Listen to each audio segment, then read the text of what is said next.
everyone. I'm really excited to be here tonight presenting to you about this topic that I wouldn't say is near and dear to my heart, but near and dear to my practice for sure. Funding considerations for augmentative and alternative communication can always be a little bit tricky to navigate. And so I'm hoping that I can share from my own experience and help you guys kind of navigate this process. So to give some of that background, like Kathy said, about who I am and where I come from, my name is Abby and I'm a speech language pathologist at the Weissman Center. I work in our AAC programs there, primarily in CASC, which is our clinic-based program that provides direct therapy services and evaluation services for AAC. And also in our communication development program, which provides outreach and training to families and teams around implementation of AAC. And so in each of those roles, we face different unique needs related to funding, both for the services themselves and for the equipment or the communication devices that we recommend. And so I've worked for the Weissman Center for 11 years and have experienced a lot of ups and downs in terms of this funding piece. So I'm hoping that when you guys leave from today, what you'll have learned from me is a few ideas about how to, kind of work out that process. So you'll have an understanding of the evaluation and funding process for obtaining a speech generating device in Wisconsin. We'll talk about pitfalls and ethical considerations for SLPs who are completing the funding process, as well as for interdisciplinary teams who are collaborating in that process, if there's anyone here who isn't a speech language pathologist. And then also identifying resources through either the vendors for augmentative communication devices or other sources that can help you through this funding process. So in order to meet those objectives, we'll talk through the funding process, talk about those pitfalls and ethics. And then I have slides about different SGD vendor resources that I'll go through kind of quickly, but they'll be in the slide deck that you can download from the chat, and you'll be able to get to those links and information there. And then we'll talk about other evaluation resources. I'm hoping to get through this relatively quickly, not too quickly to make it so fun and entertaining, but quickly enough that we can have some time for questions and discussion at the end. So let's dig right into what that funding process looks like for an augmentative communication device. If you're not familiar with this process, it can take quite some time depending on the client and their needs and the features of the system that you might get for them. And so when we think about obtaining a communication device, it really starts with that assessment piece and looking at the individual, what their needs are, and what options may support them in terms of their communication. And we'll talk a little bit more about that feature matching process in a little bit. And then what happens as you move from the assessment into trials is you're using dynamic assessment to really look at the different communication systems that are available and try them out with the child or the individual so that you can really look at how functional or supportive those features are for that person. Once you've identified the device you think might make the most sense, you usually complete a rental. Most insurances do require or strongly recommend doing a rental with the device before submitting for purchase. And so that rental entails typically 4 weeks of use of the system in their home, in the community, in the school. And that gives everyone an opportunity to see if that device really is making a functional change in their communication abilities before it gets purchased by the insurance. And I have implementation here across the board because I think when we think about augmentative communication services, we know that getting through the assessment to the purchase isn't the end of our work with individuals using AAC, and that there is follow-up to make sure that not only the individual, but those around them understand and use the device functionally. And funding for services in that realm can also be a little bit tricky. Okay. So when we think about obtaining a device and all those steps that go into it, I won't read through all of this on the slide, but if you think about, for anybody who's done this process or is working with an individual who uses AAC, even if they haven't done the front end process of getting them that device, I think it's well known that what happens outside of a therapy session or an evaluation session is pretty significant, and it's not typically billable service. And so that can be a real barrier when you think about augmentative communication services for individuals. When you think about it in the schools, I think you might not have the same barriers from the insurance standpoint, but you definitely probably come up with up against the same barriers in terms of the time needed to do these things. So having time allocated for programming and customizing the device and teaming with the people around that individual to ensure that they understand how to set the device up, how to turn it on, how to support, prompting and co-construction and teaching the actual functional use of that device. And so I remind everybody to keep this kind of in your mind as you think about funding, because when you think about why there aren't more providers in the state of Wisconsin who practice in AAC really consistently, I think that this funding piece can be a really big barrier. And yet it's something that we all have to think about in terms of providing that essential, best practice. So in the AAC assessment, feature matching is really the gold standard for how we do this. And this is important when it comes to funding because many funding sources do look for documentation that you've completed feature matching before they will purchase a communication device. And so what this includes is that review of records, which could be the IEP or other reports from other therapies or other providers, and interviewing the family to figure out what is this person's current communication, how are they expressing themselves either through linguistic or non-linguistic strategies, and what do we need to do to move them forward with a system that helps change that functional communication. And then you move into that dynamic assessment where you're trying at least 3 different systems, and that comparison of the systems and the features helps you really do the matching to make sure that the language in the device is presented in a way that this child learns well and can use functionally. And so that's what that feature matching is, finding a way to match the needs and skills of the individual to the unique features of the device. Some companies will not allow you to move forward with a rental or purchase, or some funding agencies won't allow you to move forward with a purchase without completion of at least 3 trials. And that's 3 trials like in your sessions, not 3 rentals. The rental period often is required for at least 4 weeks with one of those devices, though not every funding source requires that. One thing you can do when you think back to that slide about what takes a lot of time in AAC intervention is think about how you can start to narrow down the devices you might trial by yourself, like through your own clinical judgment. So even if you haven't met somebody yet, let's say it's a 3-year-old who's coming in from birth to 3 for their initial assessment with your district, or it's somebody transitioning from one school to the next and your team hasn't met them yet and you know that they don't have a communication system, but they might need one. You can start to think about how to narrow down the devices you try by thinking about the need for accessories. So will they need a mount to help carry the device, or will it need a strap or a carrying handle? Will they need a key guard to help them touch the screen accurately?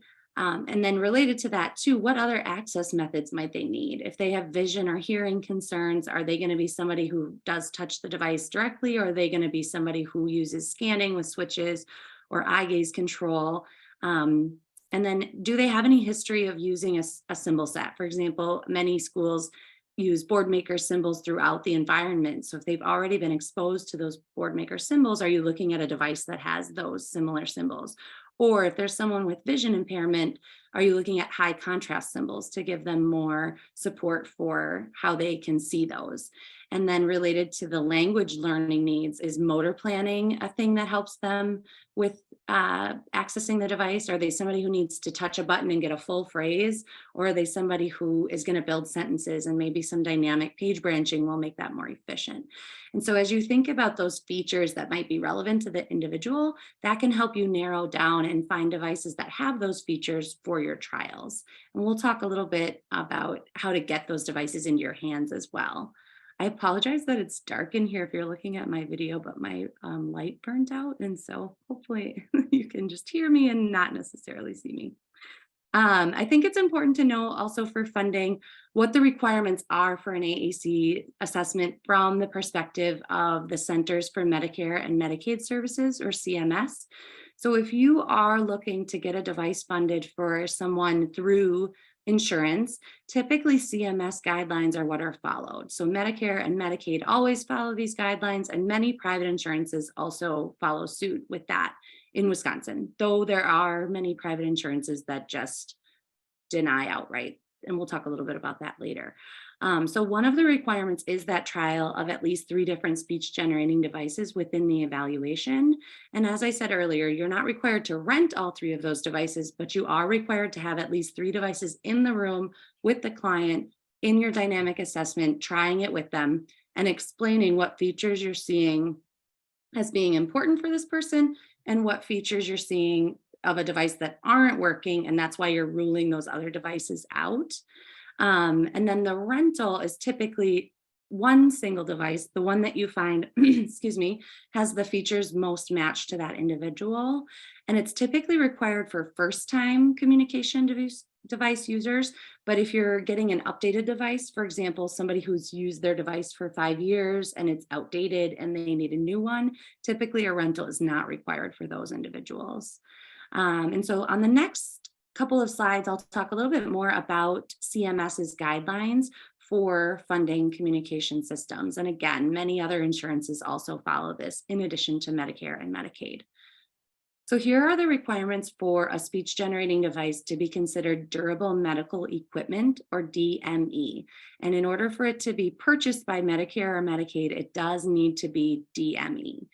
So in the left column here, you'll see that SGDs that are considered DME can provide an individual with a severe speech impairment the ability to meet functional communication needs. It's dedicated, which means it's only usable for the purpose of communication. It doesn't have access to email and the internet and all of those other aspects. And it may include either digitized, which is recorded speech, or a synthesized voice output, where you can use different words to compose sentences through that kind of computerized voice. SGDs are not considered durable medical equipment if they are an unlocked computer that runs softwares like the internet or emails or things like that. And they also qualify that it's not a device that's useful to someone without a severe speech impairment, which is a little bit nebulous, but the point they're trying to get across is that if the device isn't dedicated in a way that most other people wouldn't want it, because if you're speaking, you wouldn't necessarily need it, then it's probably not meeting those requirements to be considered DME. These requirements for prior authorization must be met in order for a device to be purchased through Medicare, Medicaid, and many other insurances. And I won't read through all of these, that you'll be able to access this slide, but it's important to note that that formal evaluation by an SLP is required, and that the recommended SLP cannot have any financial relationship with the supplier of the speech generating device. So there are many SGD vendor reps who are speech language pathologists. However, they can't write a purchase recommendation for somebody to get a communication device because they have that financial relationship with the company as a paid representative. And so the speech language pathologist working with the individual who has a non-biased relationship with those companies needs to be the one that's signing that report, because they can truly say, I don't have any reason why I'm recommending this device other than the fact that it's the best match for this individual's needs.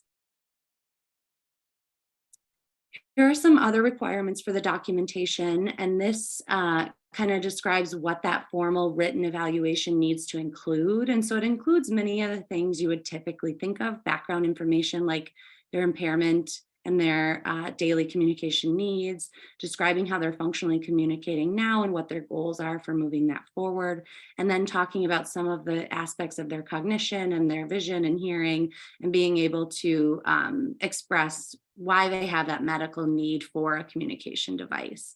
And then you'll note on number 7, when you're getting a new communication device for somebody who's already been using a system, you do have to also specify the benefit of the upgrade compared to their other device. So that could be that there's been a change in their status and they can no longer use the other device in the same way as they used to, and they need different features. Or it can be that the device is outdated, broken, or unrepairable. And that typically is what happens when the devices get to be about 5 years old.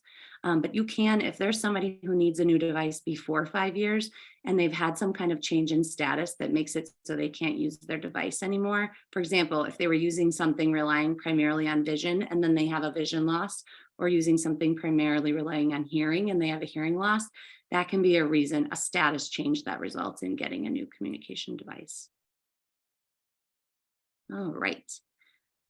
So when we think about funding considerations and who actually covers those devices, this is what our experience has been in Wisconsin. Medicare, which is a national program, so actually is in all the states, does cover communication devices, and they cover without a prior authorization. However, what they can do is if they review your documentation later and decide you didn't describe the medical necessity well enough, so to speak, they can audit and take back the money for it. So getting a device through Medicare, you have to be very on top of those requirements on the previous slides. Medicaid also covers communication systems, but they do prior authorizations. So you would submit your documentation to the vendor, and the vendor would submit it to Medicaid. And if they agree that it's medically necessary, they will cover the device for someone. It's important to note that frequently in Wisconsin, people have Medicaid that's managed by a private insurance company. And so, for example, Quartz sometimes manages people's Medicaid, or GHC might manage someone's Medicaid. And in the state of Wisconsin, I believe in every state, but for sure in the state of Wisconsin, the private insurance is required to follow the same, at least the same coverage level as Medicaid without a managed care organization. And so if someone has managed Medicaid, devices should still be covered by that company, Quartz or GHC or whoever it is.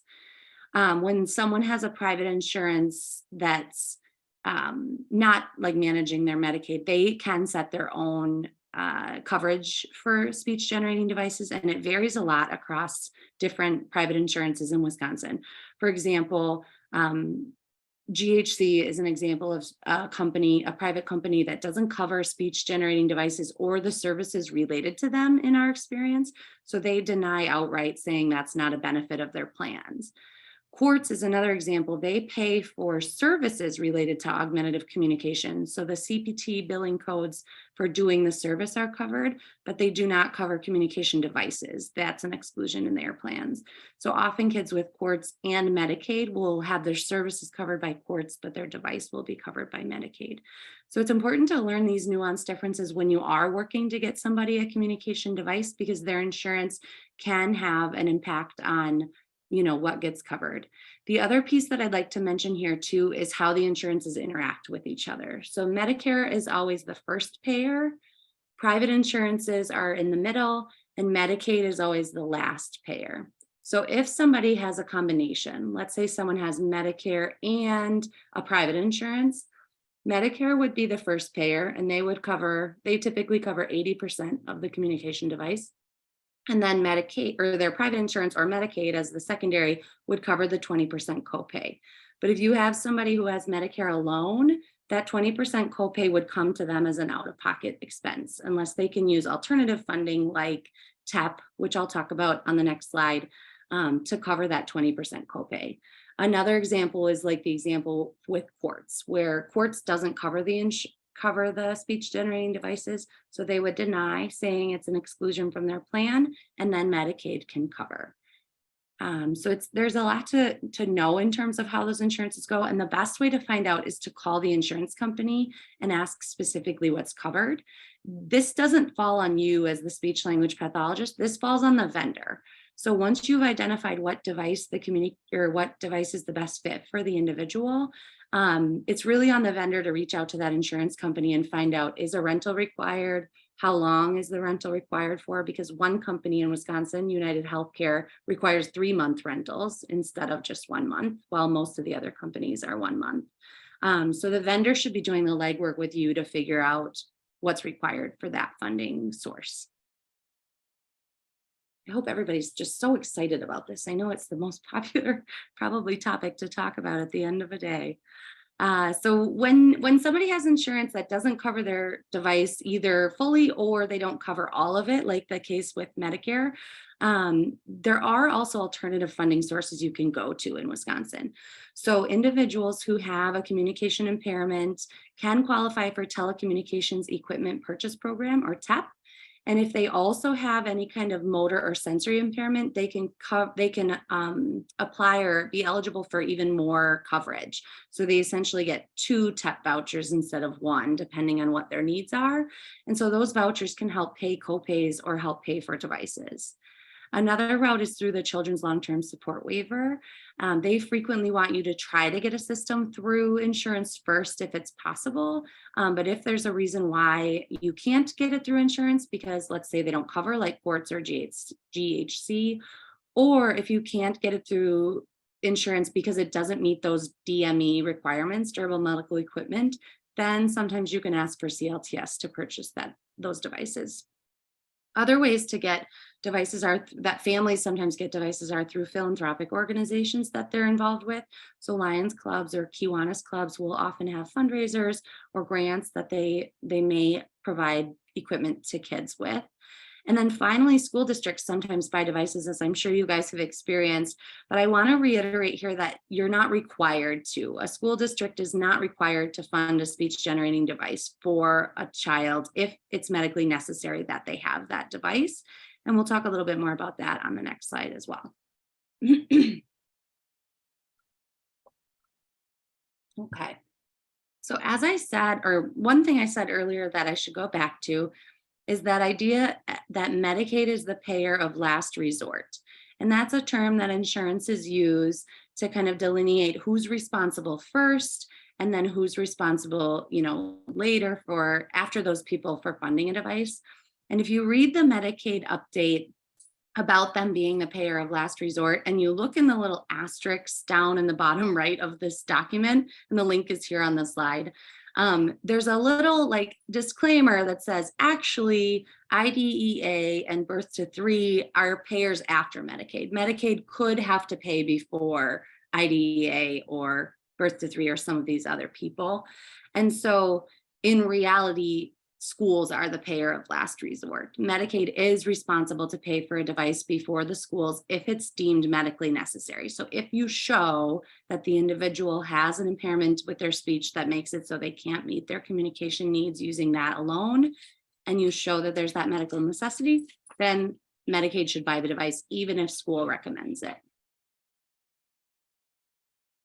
And I know in the past, we've also experienced where administrators in schools feel really nervous about that. They feel like, well, if our therapist recommends that device, they still could come back and say, you need to get them the device because you recommended it and you said it was a good fit for them. And that in our experience is not the case. And in fact, that Medicaid policy negates this Medicaid policy. And so what sometimes schools have done in our experience is what's called a financial responsibility form. And it's basically just an acknowledgement where the family signs that they understand that if the school recommends the speech generating device and it doesn't get funded by the medical insurance, the school isn't then responsible to pay for it. There are processes of appeal and there are alternative funding sources that could be tried. And so this is an example from Tobii Dynavox of one of those financial responsibility agreements that they've used. But this is something you could think about with your administration if you're getting pushback about being able to do those funding recommendations in the schools. Okay. Kathy, have there been any clarifying questions that I should go over before I move on to this next section?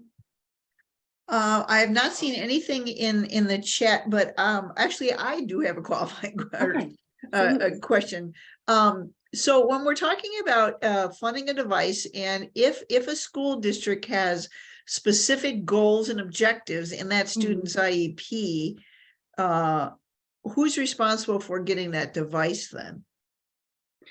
Yeah, so I think you talked with me about this a little bit actually, and you probably know better than I do about those requirements.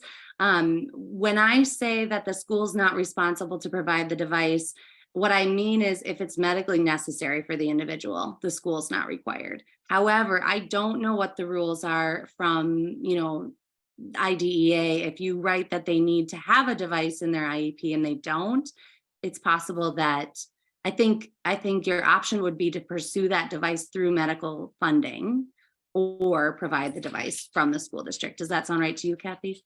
That does sound right. You know, it's just one of those things that if we put in a student's IEP goals and objectives very specifically around COM, and we have no way of getting them there, you know, it's just something that we all should be very cognizant about and really think about before we put something in an IEP. You know, how are you going to meet that goal and objective? So I just wanted to throw that out there because definitely that is something that everyone should keep in their mind. And the other clarifying question was, there used to be the 5-year rule, and I've had a lot of people ask me about that. And so I thought I would throw it back in your court and see what your thoughts are on the 5-year rule. Yeah, yep. So most insurances do still follow that as, I don't know if I'd call it a rule as much as well, it's closer to a rule than it is just to a guideline. If the person's the other device is still functioning, it still meets their needs, it's not outdated, then that 5-year rule really is kind of hard and fast. Like insurances will not typically fund something before 5 years if it's still meeting the needs of the individual. The main exception to that, as I described earlier, is if there's a significant change in status for that person. So they lose motor control and they can't touch the screen anymore and they need an alternative access device now, or their vision or their hearing has changed and they need a device that offers like auditory cues that they didn't have before. Those would be the kinds of things that could result in a device sooner than 5 years, but you really have to document that there's been that clear change in status warranting the need. Great, thanks for those clarifying questions. So again, you know, everyone, is always very essential that we meet as a team and work with together to get a device for a child, and be sure that we're documenting everything from our OTs to our PTs, especially if they have a neuromuscular disorder. You know, you want to look for all of those things. Let's see. We do have a question that just came in. Where and when and how do school-based SOPs start with contacting vendors? We'll probably hold that one, Erin, if you don't mind, because I know Abby's going to get into that. So I'm going to be quiet. Thank you. Yes, we will definitely get into that.